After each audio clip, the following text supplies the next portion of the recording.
Okay, I hopefully made this live, but we'll just keep going and see what happens. Hello and welcome to another Broken Binding interview.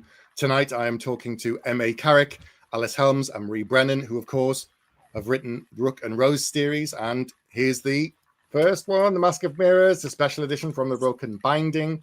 The remaining stock will be going on sale in a few days' time. So if you haven't got a copy and you want one, you're going to have to be fast and go onto the website, keep an eye on social media, and get one, because I've been looking at these. I love the sprayed edges. I always do, because they're so sort of the detail on them. But I love the artwork on the inside of these ones. It's just gorgeous, just fantastic. And you've got your copies, which is brilliant. So you can stroke your own copies at home. Oh, that has happened. Fantastic. So we'll do a bit of an introduction, really. So is it true that the two of you met for the first time when you were in the UK? So where was that? I think we met up at like a train station in London, and then we're all on the same train out to Wales, if memory serves. But yeah, we were working on an archaeological dig in southern Wales at the site of Castell Henllys. It was near Newport, not the Newport you're thinking of, the other Newport that was a 3-pub town. That was civilization for us. Wow. And yeah, we were living in pup tents on a hillside, digging up Celtic Iron Age hill fort and an Elizabethan manor. There were a couple of digs being run out of the same camp. Yeah. Very rural. Yeah, and it's funny because, like, I think one of our first memories of each other, so I kept a journal where I was like writing my impressions of everything.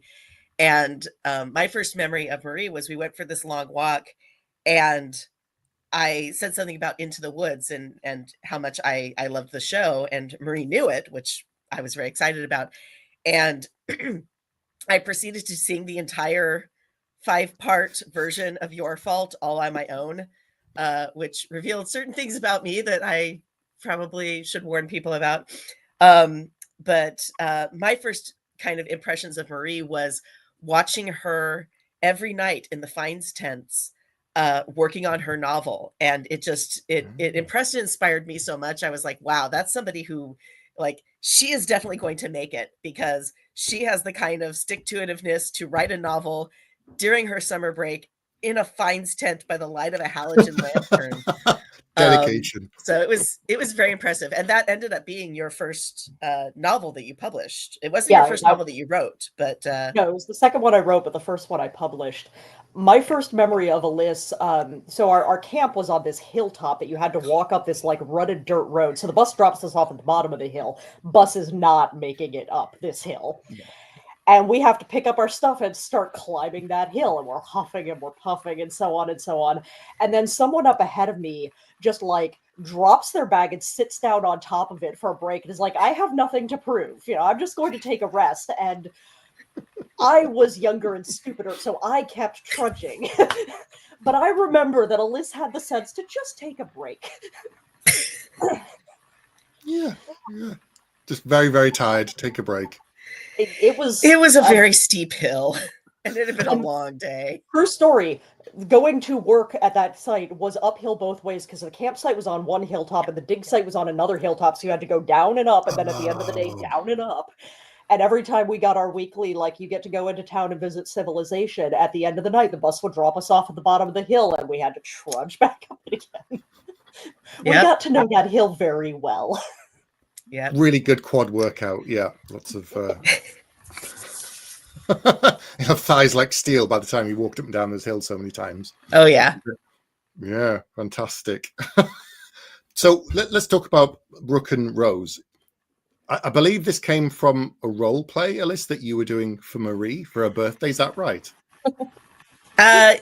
Oh my God, that was a birthday present, wasn't it? I'd forgotten that part about it. I had said I wanted to play in a game. I was thinking maybe someone can run a one-shot for my birthday. Alice instead starts this multi-year campaign. I'm not complaining. Oh. Yeah. So what game was it? Well, go ahead. Sorry. I say, what game was it you were doing? So it was a Pathfinder, one of their like set paths, but when I picked it up and I was like, because I wanted to run a city game. I really like games that are like set in a particular place rather than, kind of wandering out, because you can really build the place and build the connections with people and everything like that. So I was like, I want to run a city game. I don't want to do anything big. I just want to do something right out of the box and not have to put more than like the basic development work into it. I got maybe to like the halfway through the first pages of the adventure module, and I'm like, well, I'm rewriting all of this. Not because it was a bad module, like there was great stuff in there, but I knew my players, and I knew that like the layers of intrigue that the module had they'd crack it in like 2 days, right? It would be too easy. It was too it's an adventure pass, so it's designed to kind of fit a wide variety of audiences. And so I started reworking a lot of the stuff, and then started reworking some of the setting background stuff, because my anthropologist brain was like, well, this kind of city with this kind of population wouldn't support these numbers of universities. So we need to really kind of develop that much better. And, I had some issues with some of the colonial aspects of the city. So I was like, okay, well, so we're going to rework that a little bit, because right now it seems to be celebrating the colonizers, and that's not really, I don't feel that doesn't sit comfortably with me. So we're going to interrogate that. But then the actual book portion of it came out because Marie had some, relationships with different characters, like friendships and stuff like that, that she wanted to kind of go off and do some caper stuff. And I was like, well, that's not really going to involve anybody else. So why don't we write some scenes and, write them out of scenes. And that way I can like give you, the GM personal attention, and you can like really, we can both flex our writer chops, and you can take it from there, Marie. Yeah, so we write this scene, and partly it was because trying to do a caper in a role-playing game, unless it's one that's designed for that, like Blades in the Dark, it's hard to do it satisfyingly. You don't want to spend like 4 times as long trying to plan the damn thing as actually running it. So it was fun to do it as a scene where we could just kind of, be a little more loosey-goosey with that. And we had so much fun writing it that we're like, oh, let's write another scene. And then, that was fun. So we wrote some more stuff. And there came a point where I stepped back and realized we had written 50,000 words of fiction for this game. That is a lot. This entire like side soap opera that was, only tangentially related to the actual spine of the game.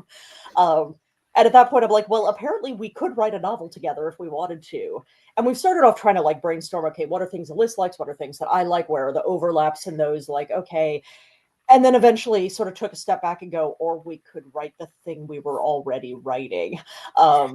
But there was a lot of work that went into it after that, because we had to figure out what were the core things that made us want to write that, separate those out, and then build from scratch everything around that. Because like some of the stuff was still connected to like the game IP, and a lot of it was things where it that was a cat. Going across, a cat butt. That's a cat. Everybody say that. Alyssa's cats have the floofiest tails known to man. Oh wow, he's big. He's a boy. He's a big There's boy. a boy. He's a big boy. Much of the This is biggest Mercury. floof. Yeah. Much of the floof is floof. Or yeah. Sorry. But, All right. That's enough, buddy. so yeah, we had to do a lot of building from scratch, like the world, and okay, certain things were being motivated by the plot in the game, but we had to go, okay, what is a new plot that's going to serve the functions that one did for this to make all of these things happen? So like you can still go through, if you know where it came from, you can look at it and go, I see actually like what these things are, but they've been completely revamped. Yeah. And kind of revamped twice over, since I had already done a lot of like original revamping. So we were already a step away from the original path. And then when we basically more than a step away. But yeah, we basically kind of tore it back down to its bones of the relationships between the characters. And I think really that ends up being why that feels so strong, why that's one of the biggest draws of the series, is because when we got down to it, what really got us interested in the series was these characters and their relationships and their conflicts, and the ways that these kinds of relationships or these backgrounds of trauma and hurt, you can step beyond them and start building towards trust and honesty. Yeah. So, Alyssa, as you were the original GM or DM, whichever you prefer, did you have a lot of world building stuff that you hadn't even shared that you were able to then bring into this new project? Because you said you've written a bunch of things anyway. You're going, oh, I've got an idea for this, and I've already planned that. Were you able to bring some of that into the book? I mean, I think so, and it was. I'm trying to like remember, because I think what it was is like there were a lot of things where we're like, okay, we really like this, but how do we like this particular world building aspect? But how do we kind of like make it our own? And like, how do we, like, again, I said, tear it down to the bones and build it back up so that it's fulfilling the same function, but it's our from our own kind of, brain meat. I think one of the only kind of things, so one of the characters, Tess, is from this country, Carrick, which is kind of vaguely Welsh Irish. And the entire reason for that is when I played the NPC, I did a fairly bad Irish accent. Whenever we would have conversations, and Tess's voice was really strong in my head. And so when we brought Tess into the book, we're like, okay, well, we have to have some sort of place where Tess is from that is this kind of Irish Welsh place, because having Tess not have that background feels really, really weird. And so there's this tiny little entire offshoot that is just to justify Tess sounding the way that she does in my head, which is the way that she sounds when I, RP her. So yeah, we had a couple of like little add-ons like that, or I think we tried to, we had this one character, Gammer Lindworm, which realistically, like, she should probably, just to keep linguistic, parity, she should be like Baba Lindworm, but we tried to make that change and it just didn't work. Like literally, even our editor said no, she should be called Gammer Lindworm. That sounds better. Yeah. Interesting. Right. Okay. Yeah. So there were little things in there that I still think of as like strange quirks, or almost like maybe could seem like inconsistencies that are like, well, we got too attached to them in the game, so we had to figure out a way to make them work in the new setting. Yeah. For me, it's the inconsistency that some Versenian names are real Slavic names and others are made up. And it's entirely because of the folktales we'd come up with, because yes, we were making up folktales for this game, of Constant Ivan and Clever Natalia, and then Oksana Rivchak. Like, we couldn't make ourselves rename those. So it's old-fashioned Versenian names are real Slavic ones, and more modern-sounding ones aren't. Like, we tried to world build an answer to that. Yeah. Yeah, so whenever we did run into those inconsistencies, I think we did try to world build an answer. And I think I don't know, I feel like we did a pretty good job with that, because I don't think most people would look at those and think of them as inconsistencies. It's just us. No one's going to look at that minutia of the detail. It's just you built it, so you knew where it came from. The rest of them aren't going to see. They're 3 or 4 layers but away from seeing what you've built. Yeah. It's just that authenticity, really. It feels authentic to them and the readers, and that's fine. Yeah. So obviously, because it was a game, and I know you'd written all these scenes, you said like 50,000 words, but this is still an adaptation from a game to a novel. So what did you keep and what else did you take away, and what about the process of then changing it from a game to a series, a novel, and then a trilogy in the end? Yeah, well, we knew from the start that we wanted to make it a trilogy, because we kind of looked at the shape. Effectively, when it comes down to what Alyssa said about the character arcs and like the permutations the relationships go through, for the most part, the bulk of that is actually The Liar's Knot. And I think it's part of the reason why, very gratifyingly, we've gotten a number of reviews that say The Liar's Knot does not feel like a middle book of a trilogy. It doesn't have that slump. Because literally, like, that's the thing that made us want to write the trilogy, was the stuff we put in the middle. It's not going to be a slump. So we had to look at the permutations of like betrayals and like people growing to trust each other and reveals and so on happening, like all, I'm trying to be, non-spoilery, all of that stuff. We had to come up with the events that would make that go. And so it's a little difficult to talk about specifics because there's stuff that we knew we were laying the groundwork for in the Mask of Mirrors that doesn't actually show up on stage until you are into the second book and some distance into it. But effectively the core threat that they're trying to deal with in this trilogy. Like, we had to come up with that and say, this is going to be the kind of hidden engine that's driving stuff. Right. But also events like the Night of Bells in the first book, or like, we need something that is going to cause this effect. What's the reason for that? What's the like big event that happens that has this particular effect on Ren? And I mean, there are a few bits of what we wrote that did wind up in the trilogy more directly. Like, some of them are things like the breaking into the abandoned wheelwrights in the Mask of Mirrors, where the printing press stuff is found. That's basically, that first scene that we wrote was Ren and the Rook having some reason to break into a place and find out, I don't know, some plot thing. Like, we're like, okay, we gotta have a caper between the two of them in the first book, but it's a completely different caper. Yeah. I think the only one that went in initially sort of verbatim, and then obviously we revised it, is, of all scenes, the thing in The Liar's Knot where Ren takes a nap and has a nightmare and some things happen because of that. Like, that scene, that was a scene that we wrote for game and then just kind of polished. Wow. So, yeah.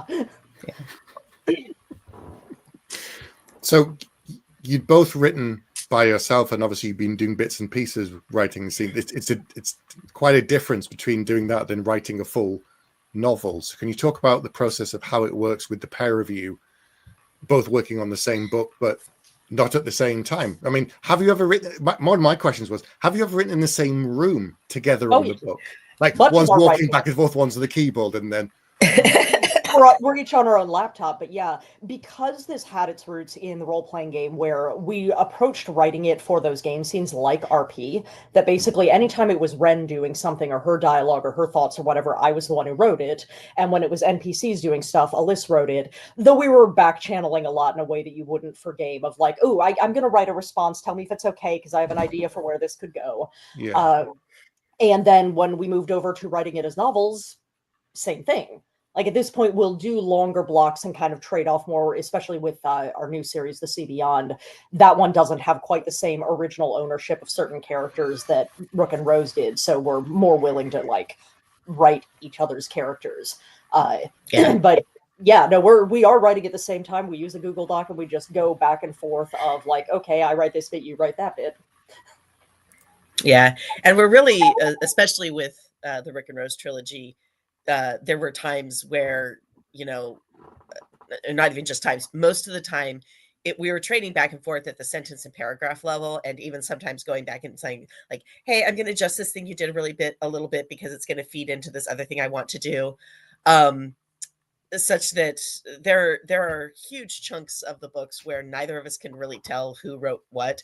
There's some things where the reason we know who wrote what is because one of us would write it and the other one would then say in chat like, oh my God, that's so good. You know, and we would have those kinds of reaction. And I really think it forces us both to, or at least I know for me, it forced me to really bring my A game, because I wasn't just writing for myself. I was writing to impress Marie. I was writing and being like, oh, Marie's really going to love this little bit, or she's going to, you know, I'm going to do this zinger and she's going to be like, oh, that was so ouch, you know? And so it really kind of helped to have her as the particular audience that I was imagining when I was writing a particular thing, because I knew it would get her and it would hook her. And I think, you know, sometimes when I'm writing for my, you know, my own stuff, I'm still thinking that way, but I'm just thinking about what would get me. And I think opening it out like that really kind of, you know, forces me not to rest on my, or, you know, rest on my laurels or rest on cliches, but really think about what would be fascinating or interesting or fun for Marie. Yeah. Andrew, there are also points where one of us will write something and be like, I have no idea what happens next. Your problem.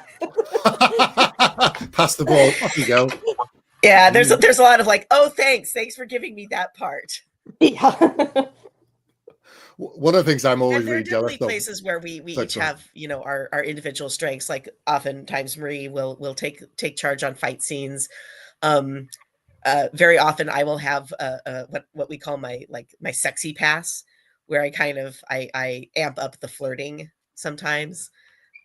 Just like the sensory detail, because like you're very good at those sorts of like, let's remember the environment and what people are wearing and so on. He's one of my cats. He's just made an appearance. Hi, buddy. He's off. There you go. Hey. He's too hot. I'm too hot. He's too hot. Too warm, yeah.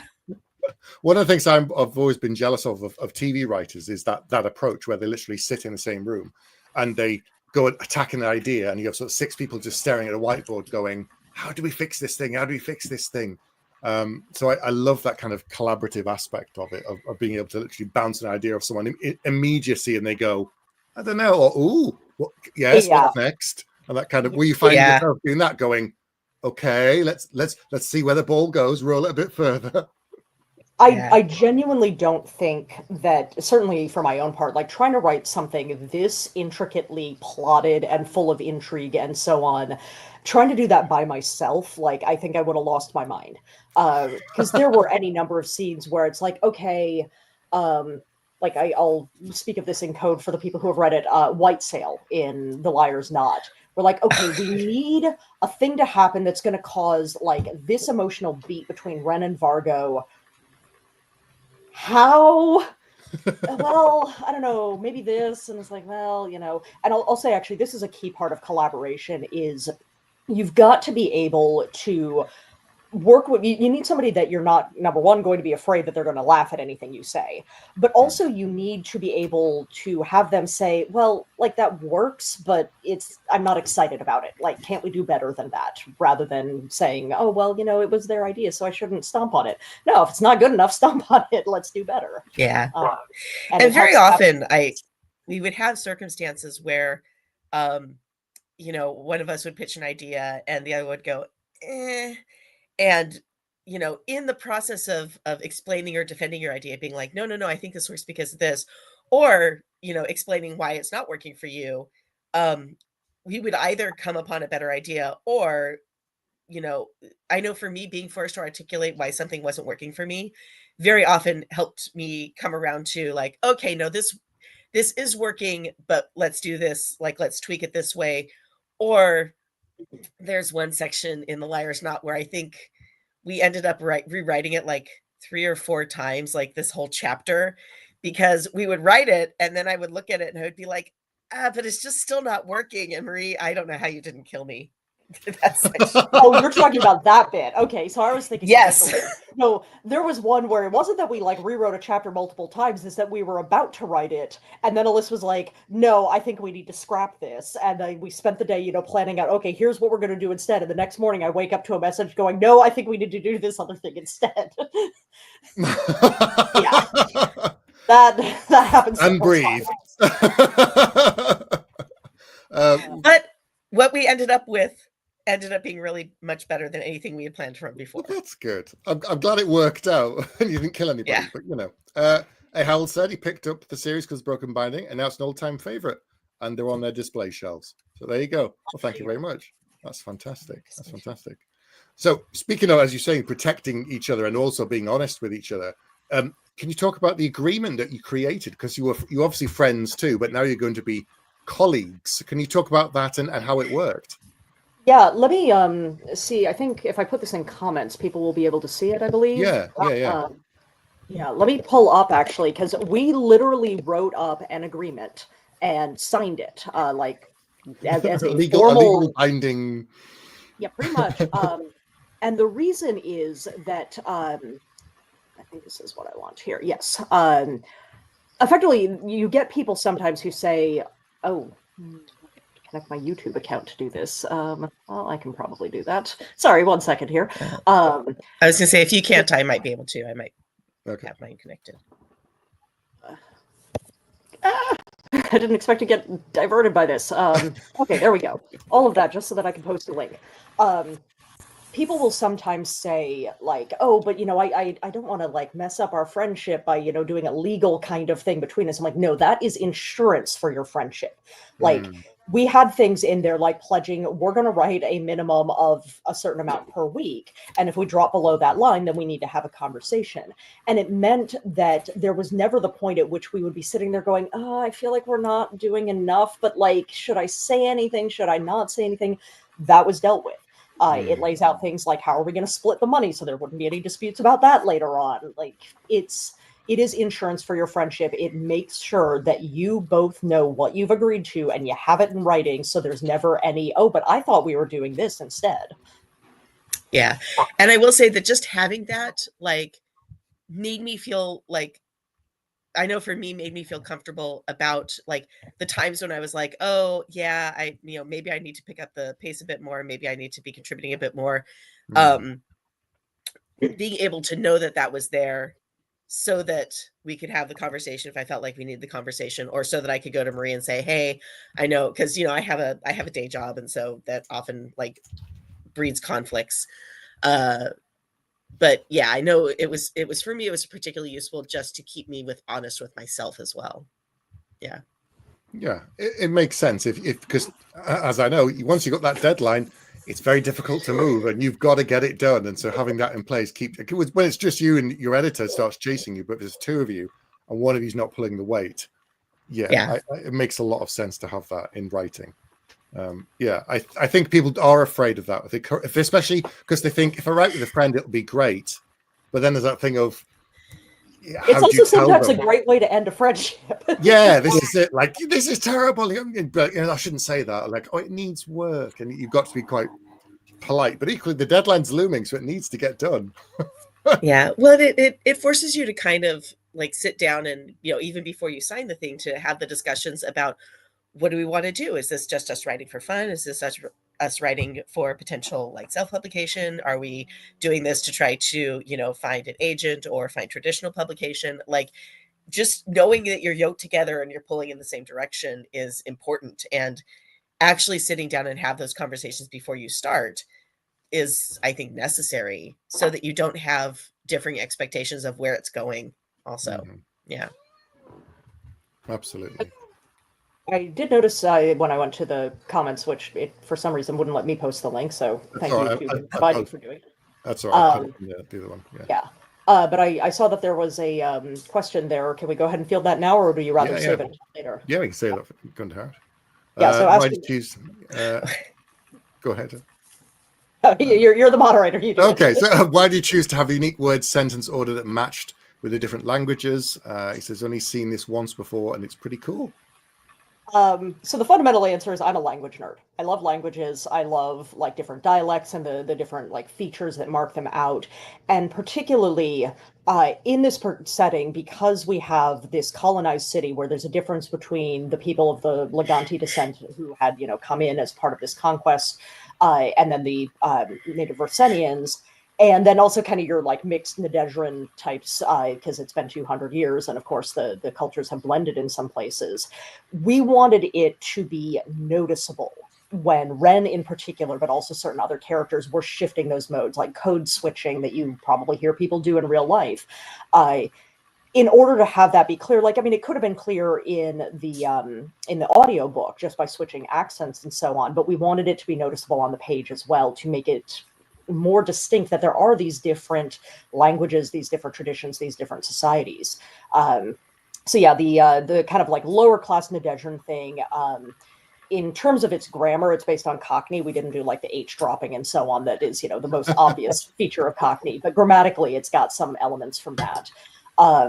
The Versenian markers, I just kind of picked out some things that sounded good. There was a lot of fiddling that went into the Versenian. And actually, I'll admit, there's a few places I look at the Mask of Mirrors and I'm like, oh, that's not how I would have phrased it later on when I got more comfortable in doing that.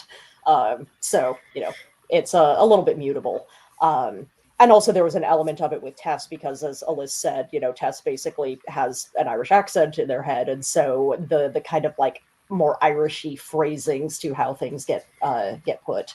We wanted to show that element of cultural difference because cultural difference is such a big part of this story. Yeah. Okay. There you go. Hey, Harold, I hope that answers your question. I will say very briefly, and try to avoid the spoilers, the thing that I did in the latter half of Labyrinth's Heart with a certain group of characters, I still can't believe I was allowed to get away with that. Okay. There's a language thing. If you've read Late in Labyrinth's Heart and you hit that one bit where you're like, what are these people even saying? Yeah, that thing. No one ever said to me, hey, Marie, don't do that. So here we No, I think what actually was every time you pitched it, everybody went, "Oh my God, yes, we should totally do that." So yeah. Wow. Okay, they're excited by it. That's fantastic. Well, you snuck it through and nobody complained. So Yeah.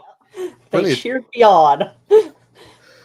So one of the things people obviously talked about with this series is the world building. There's lots of layers, there's lots of different elements. You talked about the different social groups that are there. Did the themes of the story come out of the world building with the fact that you've got this repressed group and you've got the colonialism and an oppression, or was it something that came from character? So where did the themes develop? That came from the game because, as Alyssa mentioned, the game had like that colonial aspect, and they like very much built that up and did more with it because it seemed a good idea. So some of it came from there, and then some of it, like, we world built stuff and then went, oh, and this is then going to have these implications. So I feel like it was just a whole cycle of feedback where, did it come from here? Did it come from there? The answer is yes to all of it. Yeah. Organically built over time, I guess, the more you poured into the world. Yeah. Yeah. I mean, I think that because we both have that background in anthropology, we tend to think in terms of like, if there's this one cultural aspect, it doesn't exist in a vacuum. It isn't on its own. It has knock-on effects. And so the more we kind of spread out, the more we consider the effect of like, the environment on diet, but then also you have like, new people coming in and bringing new food ways. And so how does that like play out with these two different groups and the sort of conflicts that can, resistances that can take place even in the food ways or in fashion or in all of these things that are often, I think, maybe treated as set decorations sometimes, and aren't considered like the deeper levels of, for us, I think Marie at one point came up with the term, it's textile metaphors ahoy, because and it's, these textile metaphors, especially for Fresenians, but also because it plays into Ren's con and how much like her clothing and fashion play into that. We had to kind of build out all of that as more than just what people are wearing, because what you wear, even in any time, but even now, says a lot about who you are, how much money you have, what sort of society you come from, what textiles are available, are you reusing pieces, do you have fast fashion, like all of these questions are things that are central to world building in any setting that I think sometimes just get sidelined.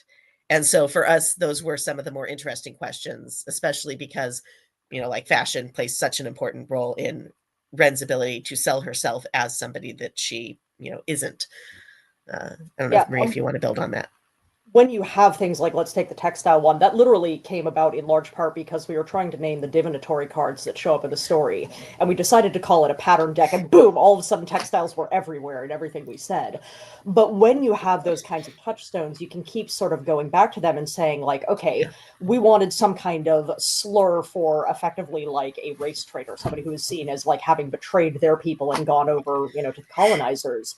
And so, well, what are we going to call that? We're going to call it a slip knot, because we've done all this stuff with like knot work, and a slip knot is a knot you can't trust to hold, and like, okay, that fits.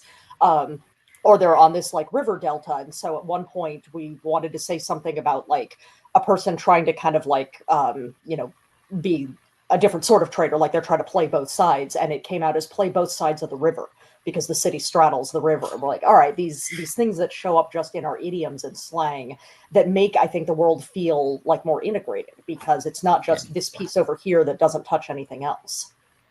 Yeah, I'm going to come on to a minute magic systems in a minute, but one thing I want to mention that I think, Alyssa, you've talked about is economics, because that kind of interests me as well. So I've just written a trilogy about the Mongol Empire, and what people kind of forget is that it was run on money. Like, the only reason they were able to go to war and conquer all of these other countries is whilst all the men were away, the women ran the economy back home and kept the trade flowing, which created all the textiles, jewels, all these things that traveled, created money to fuel the war effort. And without the economics, there was no kind of war effort and stuff. So yeah. I'm sure you're just talking about the textiles. Like, Where is it made? Where does it come from? Where is it grown? You know, how is it being shipped? How is it being transported? And all these things kind of feed in.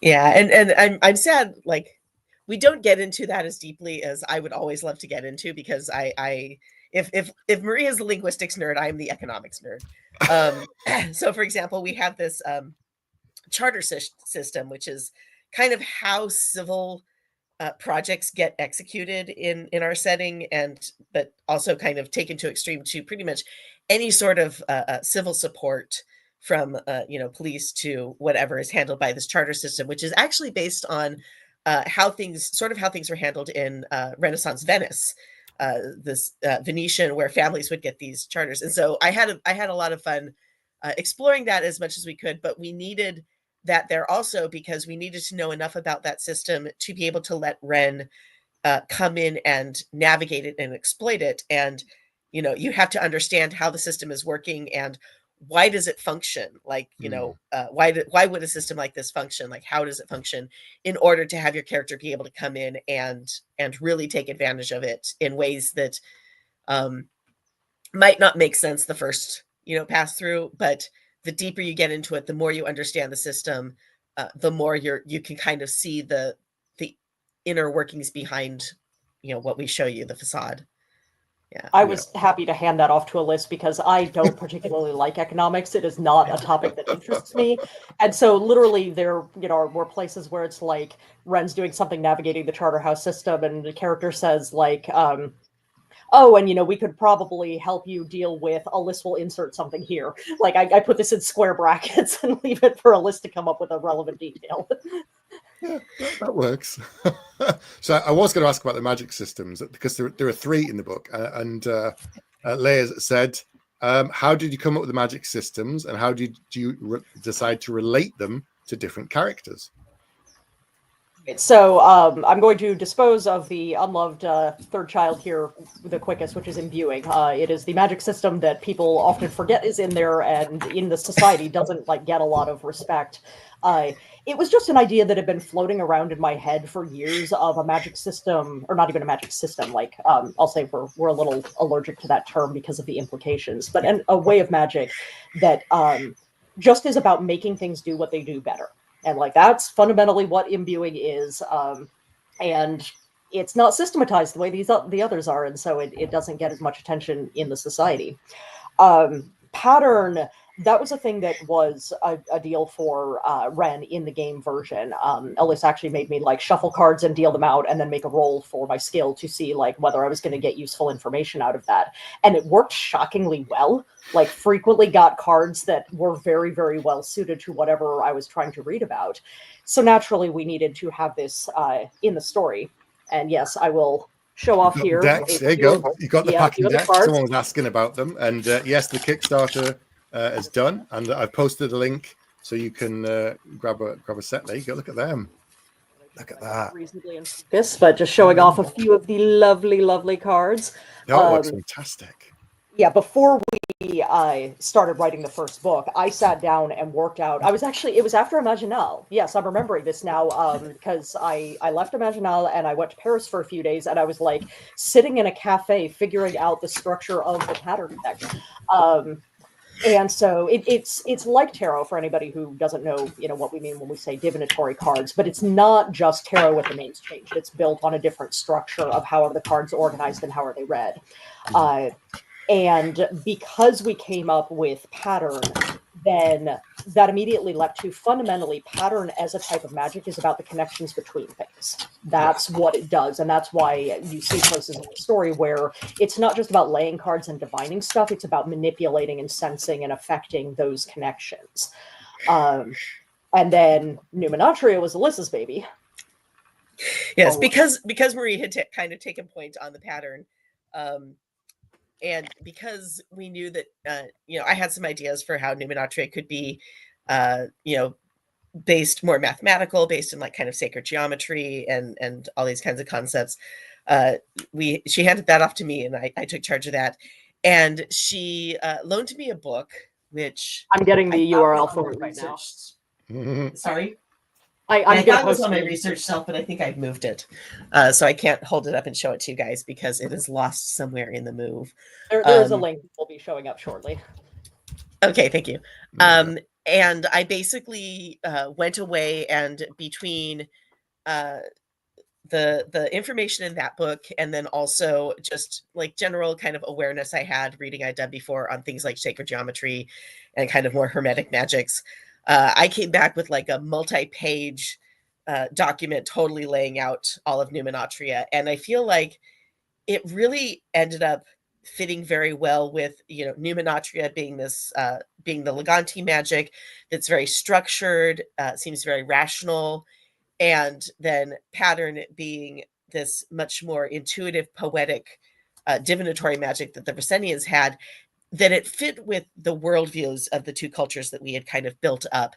And so, you know, you have characters like Vargo and Toniquus and others who are imagine themselves as more rational, logical people, potential, you know. But the thing about Numenatria is that it has the kind of veneer of rationality and logic, but it is just as intuitive. It depends on the kind of slippage of meaning between these different figures and interpretations. And so I think that's where a lot of its kind of, I don't know, for me, its interest and power comes in that the way that you can kind of turn it to function to how you need it to function. So And we definitely took the approach of trying to make sure that we had a sense of like what's the core element of each one.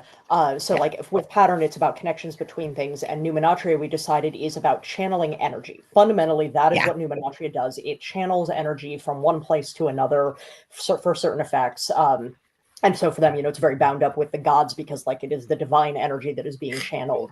I'll slightly disagree with one thing Alyssa said, which is that it's not that it fit with what we had come up with for like the worldviews of the cultures. This was early enough that it shaped that. I think the Leganti wound up being the more sort of like mathematical, regimented, etc., because we had Numenatria, and then that flavored how we thought about like the religion and so forth. But it is a little, you know, because we didn't really have like anything like the Numen or anything of the Leganti religion before we had developed Numenatria. Interesting. Kind of like Kabbalistic thing, but also in some ways a little bit like Buddhist and contemplative and so on. Yeah. He loves jumping up there, apparently. I was to say that this is Stardust this time, and they're like like I'm waiting for him to knock something off the top shelf. Please don't. It's interesting. I've not heard of a magic system literally shaping the culture in that way, that it was that early before. So that's very interesting. Why we don't like talking about it as magic systems, because that kind of encourages a certain way of thinking about it. That is, okay, what are the rules of the magic system? Hard and soft magic system. I don't like hard magic systems. I'm not in favor of them. I just don't. I don't find it robs me of the magic, robs me of the mystery. At some points I call them more like esoteric frameworks, because they really are just frameworks for how you conceptualize the world around you in a magical thinking kind of a way. Yeah, and my bigger problem with a lot of the magic systems you see in fantasy isn't even necessarily like the hard part of it. It's that it often feels like it's been bolted onto a society that doesn't interact with it in all of these other ways that people would. Like it's not related to the religion. It's not related to the way people speak. It's not, you know, integrated with their lives in a way that would feel compelling to me. So more than the hard and soft, I want something that feels like it is part of all of the rest of the world building rather than this side element. And I feel like very often it's fully understood by both the users and the readers. And for me, like the whole allure of esoterica is that, you know, it's esoteric. It is not. And so there's always something new to discover, always something strange and wondrous about it. And if you know everything about it, you can't be surprised by it. And there's no curiosity there. And so especially when we have somebody like Toniquus, a character like Toniquus, and, you know, Vargo and Alceus to a lesser extent, having that mystery there for Numenatria, I think, was really important. Yeah, I like the mystery part of magic. I don't want to know everything. If you know everything, it becomes science. It's just A plus B. Yeah, even then, I think a bunch of scientists just went, "You think we understand everything?" It's testable and repeatable. Whereas magic, if you do the same thing every single time, there's variance. It might not go exactly as you plan, but that's part of the kind of the the flexibility, I Yeah. think, the joy of magic, where it's like, this might work. We're gonna hope for the best and just see what happens. This isn't a question, but I saw a comment about the magics being used for both good and bad, and I wanted to note that just because that's fundamentally a thing that we were paying attention to in our world building in general. Because on the one hand, we're like, yeah, the colonialism the Leganti are doing here is not good, but that doesn't mean that like Leganti are the evil society and everything is bad there. And so, because number one, we had to world build everything at least twice for like, how did the Versenians do this, and how did the Leganti do it, and is there some like hybridized Nadedran way? There were things that, like, when we looked at how do both groups think about family, and we wanted to say, here's what's good about the way they do it, and here's what's bad about the way they do it. Because, like, for Senians, it is blood is family, and, like, as a number of people know, that cuts both ways. The Leganti take a much more, like, weirdly contractual approach to family, which, again, we wanted to show, like, there's places where that's very good, because it allows for like families of choice in a very distinct way, but also it's contractual and you can be like, nope, severing the contract, we're done. Like, so we paid attention to that throughout our world building, trying to make sure that neither society was doing everything the right way. Okay. Hopefully that answers your question, your comment there about the magic as well. So talk to me about the main characters. I believe Ren was based on your original character, Marie, from the role play. Is that right? Yep, I was playing a con artist rogue who's really not that useful in a fight because I put all my points into bluff. Okay. She is Charisma. stacked for bluff. Oh my god, it's disgusting and very gratifying. I guess it's the charm aspect of the character just coming out all the time. Though actually the comment about her not being good in a fight, this is something that we sort of thought about for the books, because if you're running like a D&D type game, then fundamentally every character is somewhat good in a fight because that's what D&D is built for. But we looked at it and we're like, yeah, Ren's not actually that great at fighting. Like, she mostly talks her ways out of problems. And then we had fun with the fact that, like, Vargo carries a sword in his sword cane, but since, you know, commoners like him aren't allowed to carry swords, when you finally see him use it, he's not very good.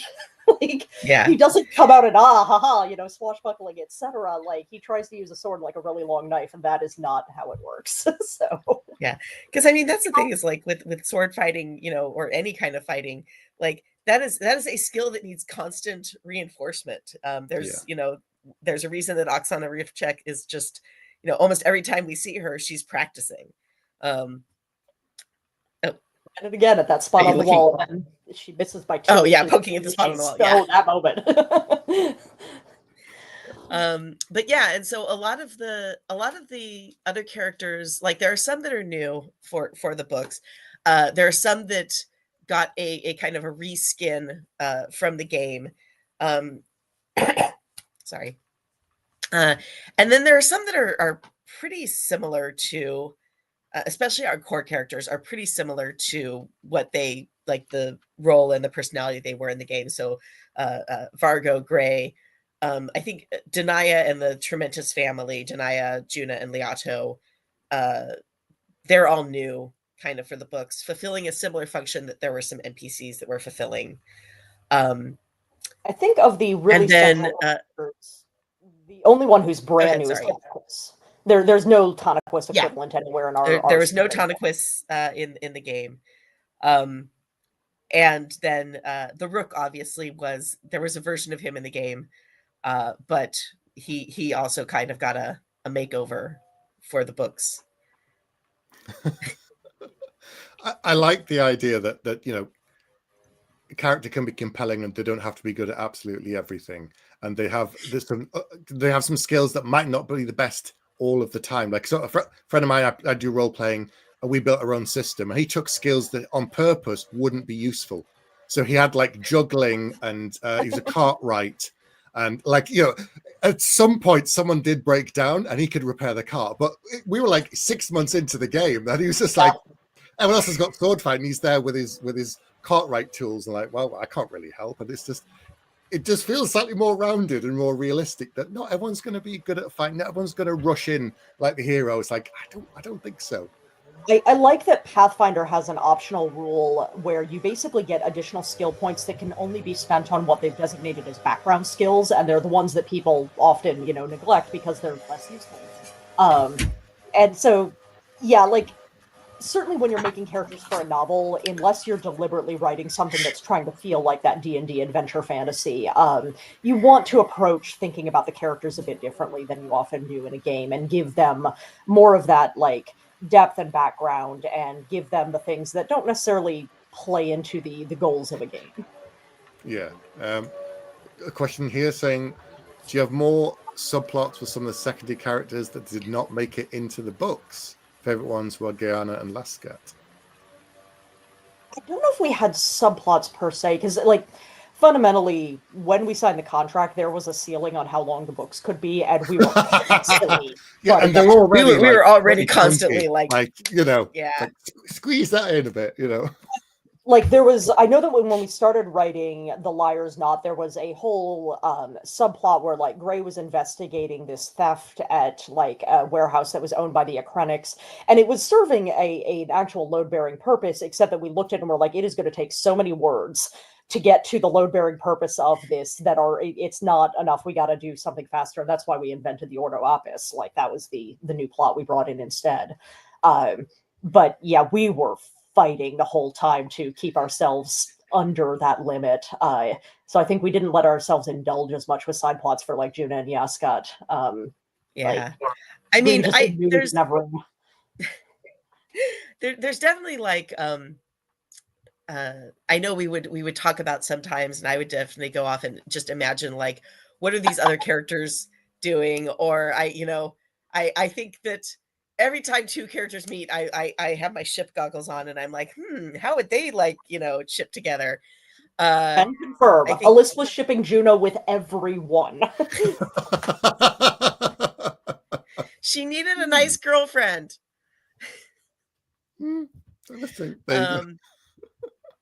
But yeah, that I definitely go on like mentally play with the characters and like think about like things they would be doing. I definitely would love to see more Juna, Tess, Pavlin adventures, because I think that little kind of side trio, just refer to them as the cinnamon rolls. They're the cinnamon rolls, and they can have like some fun cozy adventures where they get deep into like political intrigue and stuff like that. But yeah, I don't think we had anything planned, because we knew we were so tight and we had so much to fit in, the kind of bigger stuff. Though we did look for ways to involve them in the plot, because like involve them in the plot without like putting them in sort of protagonist roles of they're just not actually those people. And part of the reason for that is that although obviously, we've got a core set of characters here who are kind of like the movers and shakers and heroes of the story, we were trying within those limitations to show that it's not just those people who are making it happen, that lots of side and secondary people have that moment or more than one moment where they do something that's decisive too. That it's not just, single chosen heroes. I think my favorite of those is there's one moment in book 3 where Toniquus's maid Zlatza does something really important. And I'm like, Zlatza is one of the least significant characters in this story, but she has her moment because everybody's actions can matter, right? Yeah. Absolutely. Saying the love, the evolution in the 3rd book, especially. There you go. No spoilers, but there you go. So, given so much. Well, given that you spent so long working on this, and I know you've got another project coming up, but do you want to go back and do more stories in this world, given that you spent so long building it and it's based upon all this other stuff? Like, even though the books are giant bricks, it's we could do like a trilogy, or we could do a standalone, or we could do an adventure with this character? Yes to all of that.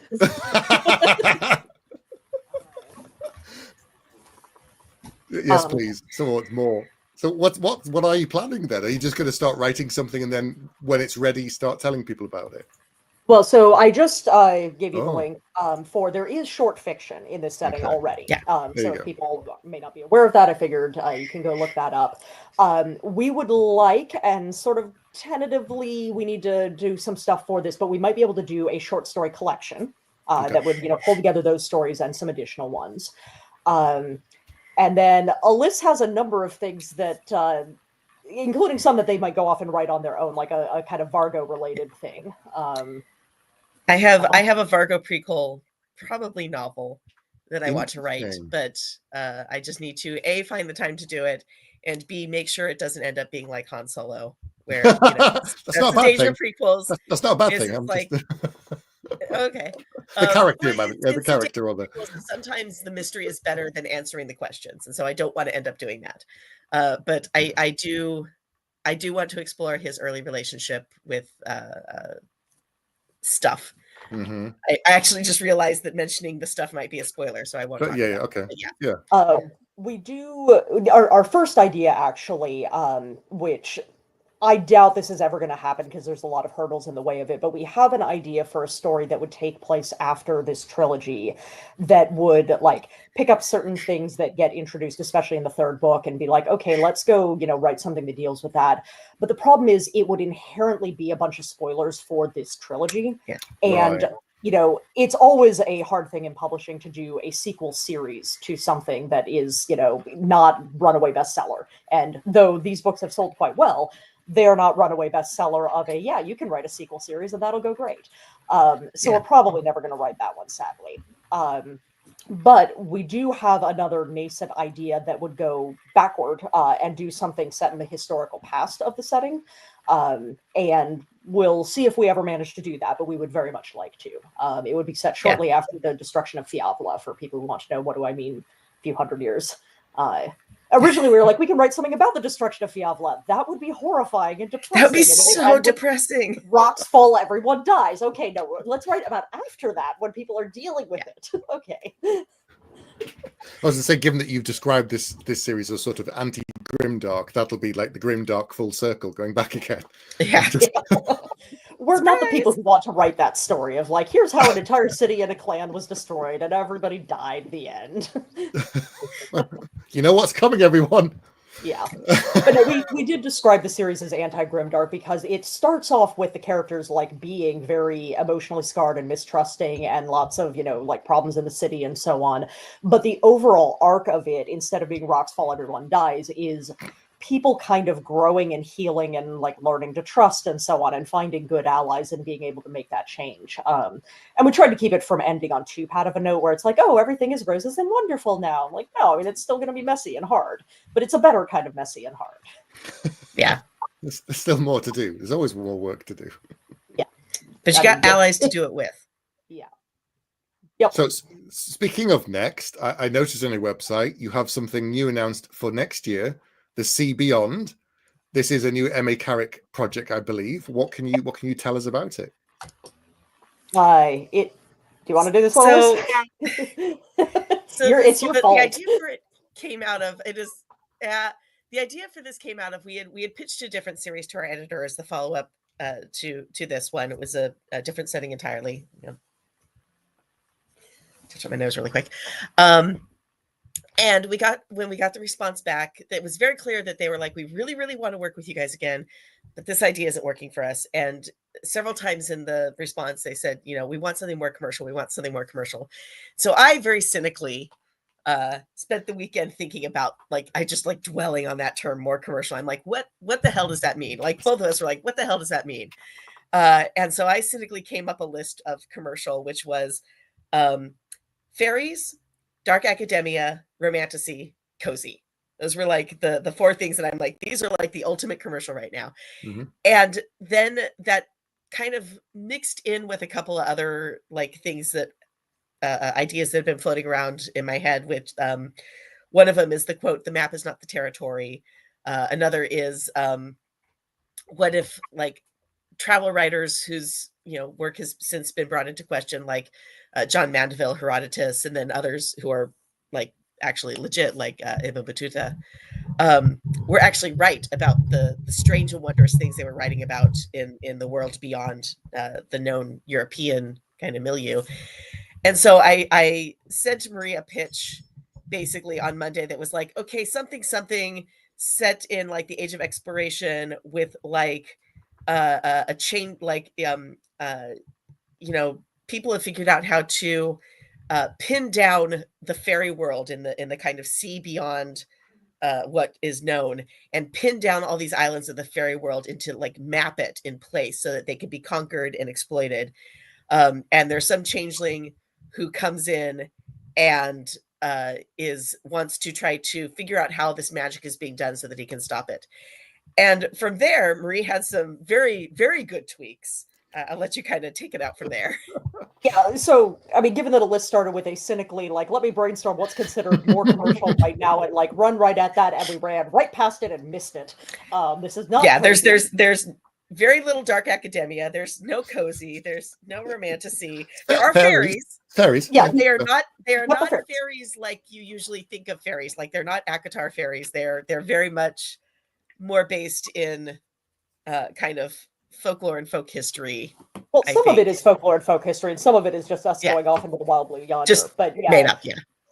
So basically, what we have landed on is it's a historical fantasy duology. It's just going to be the 2 books. The series is called The Sea Beyond because it is focused on this ocean that is where all these like fantastical islands are.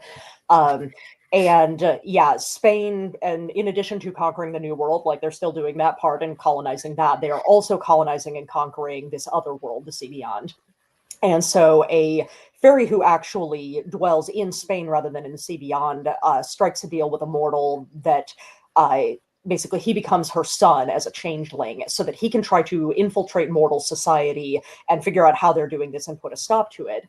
But in the meanwhile, the daughter that woman trades in exchange for getting the son that her husband wants ends up in the Sea Beyond as this mortal girl living among the Fae and having her own experiences there. So we're doing kind of a dual protagonist thing as we go back and forth between Golden Age Spain, so it's around like 1600, and this mortal in the Sea Beyond with lots of more colonialism and such coming back.